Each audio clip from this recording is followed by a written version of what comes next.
fact of the matter is every single overdose death is a policy failure, and we can change policy. Wednesday marks the 5-year anniversary of BC's public health overdose emergency, and the last year has shown more opioid deaths than before. While local recovery and overdose awareness groups push for change, the solutions aren't making an impact. What we're trying to do is bring acknowledgement to the fact that yes, we've been in this public health emergency for 5 years, but we haven't seen much change. In fact, the numbers are growing, and that's really concerning for people like myself who work with people who use substances, because especially with COVID-19, the drug toxicity has been just horrifying, and that's why we're seeing the numbers increase. It's just showing a lack of service or commitment to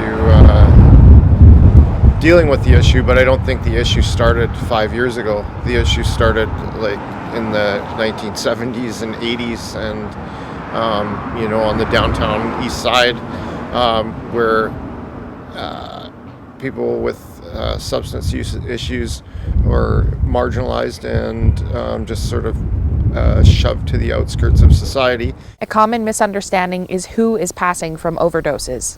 They're the ones who are too afraid to identify themselves as substance users, so they're using alone in their homes, and that's the demographic that is dying more than the people who are the visible users. So just destigmatization goes a long way for people to access resources. It makes them not ashamed to say, I have a problem and I need support. And that's when we're going to see people really, that would have a major impact on the numbers dropping as well. Calls for better treatment options, more resources, and drug decriminalizations are at the forefront.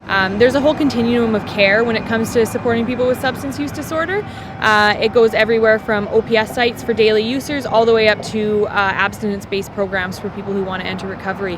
And there's so many stages in between.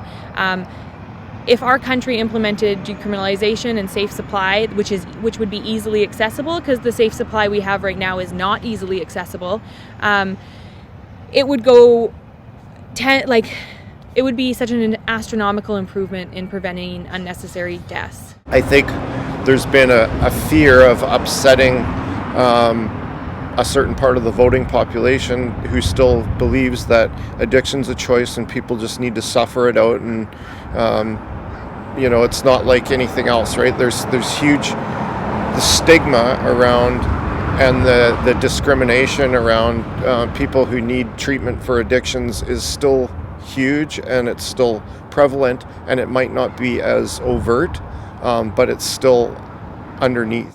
For Castanet News in Penticton, I'm Casey Richardson.